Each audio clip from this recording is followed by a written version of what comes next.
আসসালামু আলাইকুম। ডক্টর ইউনূস কি জিনিস সেটা হয়তোবা এখনো বিএনপি বুঝতে পারে নাই।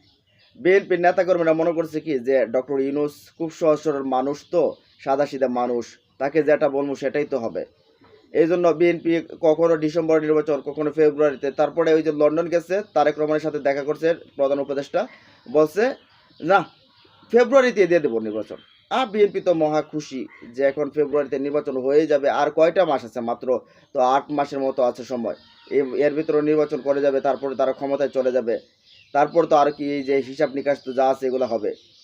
নির্বাচন কি আদৌ হবে? হওয়ার তো আমার তো মনে হয় না যে হবে।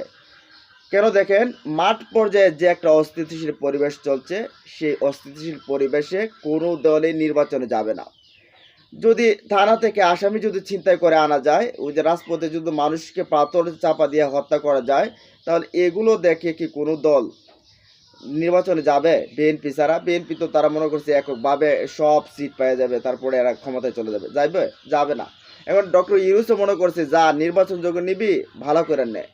আমি আমি আমার প্রশাসনরে এখন আর কাজে লাগাবো না। প্রশাসনে চাপ দেবো না যে গ্যাসের চাঁদাবাজ ধর, তারপরে এই যা অপকর্ম আছে এগুলোকে সব থামা, দুর্নীতি থামা, রাজপথকে ঠান্ডা করে দে। দেখছেন, সেনাবাহিনী কিন্তু মাঠে নামা আছে। তারপরে কি কোনো স্টেপ নিচ্ছে? তেমন তেমন কোনো জোরালো ভূমিকা কিন্তু নিচ্ছে না। কেন নিচ্ছে না? সেটার পিছনে অদৃশ্য কোনো কারণ আছে। ওই যে নির্বাচন করবি, ভালো কথা, নির্বাচন কর, আমি তো বলেই দিয়েছি। এখন এরপরে যদি সেটা অন্যান্য দলগুলো যদি নির্বাচন না চায়, তাহলে তো আমার কিছু করার নেই। এখন এই অবস্থাতে যখন পুলিশকে আহত করে থানা থেকে চাঁদাবাজকে ছিনিয়ে আনে বিএনপি দলের নেতাকর্মীরা, তো এই অবস্থাতে কোনো দল কি ক্ষমতায় এই নির্বাচনের দিকে যাবে? তারা তো বলবে ব্যালট বাক্স তো পুরোটাই এরা তো এরা রাত্রে করছিল। আর এখন তো বিএনপির এরা তো দিনের ভেতরেই সব বইরে ফেলবে। রাতে কি বলবো? দিনের আলোতেই করবো যে সবগুলো দূর যা, আমরা যা আছি সবগুলা বড়ি। এরকম অবস্থা হবে। এই বলবে তো, জামাত বলবে, দেখবেন জামাত বলবে, ইসলামী আন্দোলন বলবে, এনসিপি বলবে, গণ অধিকার বলবে না। এই যদি অবস্থা হয়, এমনিতে বলা শুরু করেছে যে এই অবস্থাতে কোনোভাবে নির্বাচন হতে পারে না। দেখেন কোন জায়গাটার ভেতরে ডক্টর ইউনূস বুঝিয়ে দিয়েছে, হাতে একটা মূলা ধরিয়ে দিয়েছে যে নির্বাচন ফেব্রুয়ারিতে। নির্বাচন আদৌ ফেব্রুয়ারিতে নির্বাচন হবে না। কথাটা লিখে রাখেন, আদৌ নির্বাচন হবে না। এখানে এদিকে আবার ওই যে ঐক্যমত্য কমিশনের ভিতরে পিআর পদ্ধতি নিয়ে সব দল একমত, বিএনপি না। বিএনপি না কেন? এখন তারা বলছে সারা দেশে তারা তাদের জনপ্রিয়তা, হিউজ পরিমাণ জনপ্রিয়তা।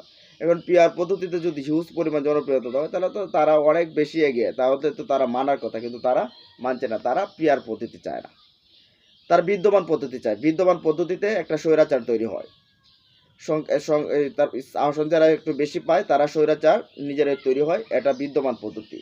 আর অপরদিকে পিআর পদ্ধতি হলে নির্বাচনে কিন্তু অংশগ্রহণকারীরা শক্ত একটা প্রতিপক্ষ হিসেবে সংসদে যেতে পারে, যার কারণে এটা বিএনপি চায় না। এখন এটা যখন চায় না, বারবার আসালাউদ্দিন আহমেদ এটার ব্যাপারে ভেটো দিচ্ছে, তারা বলছে না আমরা পিআর পদ্ধতি কোনোভাবে চাই না। এখন অন্য দলগুলো বলছে, ঠিক ধরে বসে আছে যে আমরাও পিআর পদ্ধতি ছাড়া নির্বাচনে যাইতেছি না।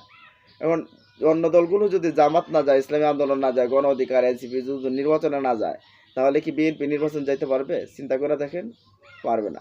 ডক্টর ইউনূসে বলছে যে খেলা জুড়াইছি, খেলা এখন জুড়াইছি, তোরা খেলতে থাক। কিভাবে খেলতে পারো দেখি। আমি দর্শক হয়ে আছি, আমি এখন র্যাপ পারি না, আমি দর্শক আছি, দেখতেছি খেলা। খেলো মনে খেলো, তোমরা কিভাবে খেলবা। নির্বাচন নিবা, নির্বাচন নেও, চাপ দিয়া এই যে নির্বাচন ডিসেম্বরে দিতেই, এখন তো আমি ফেব্রুয়ারিতে বলছি, নেও নির্বাচন। মাঠের যখন পরিস্থিতি ঠিক হবে না, তখন নির্বাচনে যাবে কে? যাইব না কেউ। যখন দেশের যখন এই অবস্থা, এই অবস্থাতে কোনোভাবে নির্বাচনের কোনো পরিবেশ আছে? নাই।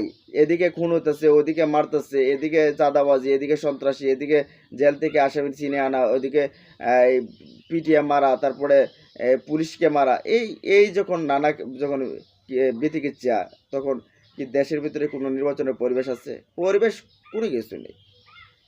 আওয়ামী লীগের আমলে অন্ততপক্ষে তারা জোর করে নিয়ে নিয়েছে, কিন্তু এরকমভাবে রাস্তাঘাট অস্থিতিশীল একটা পরিবেশ থাকে নাই, এরকমভাবে পরিবেশ থাকে নাই। কিন্তু তারা তো জোর করে সবগুলোই ছিল তাদের, সবগুলোই নিয়ে নিয়েছে। এখন বিএনপি মনে করছে তো আমরাও নিয়ে নিব, অন্যান্য দলগুলো মনে করছে তারাও নিয়ে নিব, তো এই পরিস্থিতি তো নির্বাচনে যাবে না। ডক্টর ইউনূস দর্শকের চেহারা বসে বসে এরা মনে করেন হাসতেছে, যা তোমরা খেলো, খেলতে থাকো, নির্বাচন দেখো না পাও কোন সময়। ওদিকে সংস্কার কমিশনের কিছু মানবা না, আবার এদিকে নির্বাচন বলে চিল্লাইবা, চাঁদাবাজ থামাইবা না, জেল থেকে আসামি চিনাই নিয়ে আসবা, এগুলো করবা আর নির্বাচন পাইয়া যাবা সহজে। এটা কি অতি সহজ? মামার বাড়ির কলা আর কি, যে গাছে কলা ধরছে আর পায়রা পায়রা খায়া লাইলেন, এটা সম্ভব না। দেখেন, যতই উৎপাত করতেছেন না কেন, ফেব্রুয়ারিতে নির্বাচন হবে না। কারণ ফেব্রুয়ারিতে নির্বাচন দলগুলো না গেলে আপনারা যাবেন কোথা থেকে? একটু হিসাবটা মিলিয়ে নেন যে ডক্টর ইউনূসের কাছে এখনো এরা শিশু। এরা বাংলাদেশের রাজনীতি চালায়, ডক্টর ইউনূস বিশ্বনীতিতে তিনি কাজ করেন। যাই হোক, আমার বিষয়গুলো আপনারা আপনাদের মতো হয়তো বা বুঝবেন, আর এই বিষয়গুলো নিয়ে কথা থাকলে আপনারা আপনাদের মতামত জানিয়ে দেবেন। ভালো থাকুন, সুস্থ থাকুন, আল্লাহ হাফেজ।